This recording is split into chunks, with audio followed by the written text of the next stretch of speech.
H5 public news ನಿಮ್ಮೊಂದಿಗೆ ನಾವು. ಚನ್ನರಾಯಪಟ್ಟಣ ತಾಲೂಕಿನ ಅಂಬಿಕಾ ನಗರದಲ್ಲಿ 19 ವರ್ಷದ ವಿದ್ಯಾರ್ಥಿನಿ ಸಾವನ್ನಪ್ಪಿರುವ ಪ್ರಕರಣಕ್ಕೆ ಸಂಬಂಧಿಸಿದಂತೆ ಮೃತದೇಹವನ್ನು ಚನ್ನರಾಯಪಟ್ಟಣ ನಗರ ಪೊಲೀಸ್ ಠಾಣೆ ಮುಂದೆ ಇಟ್ಟು ಕುಟುಂಬಸ್ಥರು ಪ್ರತಿಭಟನೆ ನಡೆಸಿದರು.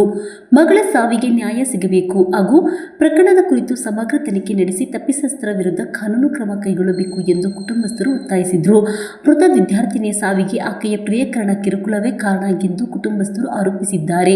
ಘಟನೆಗೆ ಸಂಬಂಧಿಸಿದ ನೈಜ ಕಾರಣ ಹಾಗೂ ಆರೋಪಗಳ ಸತ್ಯಾಸತ್ಯತೆ ಪೊಲೀಸ್ ತನಿಖೆಯಿಂದ ಹೊರಬರಬೇಕಾಗಿದೆ.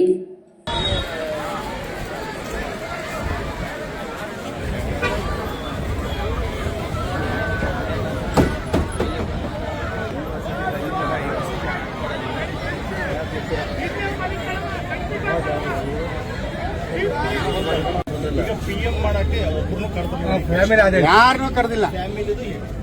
ಫ್ಯಾಮಿಲಿ ಹುಡುಗಿ ಸಂಬಂಧಪಟ್ಟವ್ರಿಗೆ ಅಪ್ಪ ಅಮ್ಮನೇ ಆಗಲಿ, ಅವ್ರ ಅಣ್ಣದಿರನ್ನೇ ಆಗಲಿ, ಅಲ್ಲಿಗೆ ಯಾರೋ ಅವ್ರ ಮಾವದಿರನ್ನೇ ಆಗಲಿ, ಯಾರನ್ನೂ ಒಳಗೆ ಕರೆದಿಲ್ಲ. ಫಸ್ಟು ಪೋಸ್ಟ್ಮಾರ್ಟಮ್ ಮಾಡಿ ಮುಗಿಸಿದ್ರು.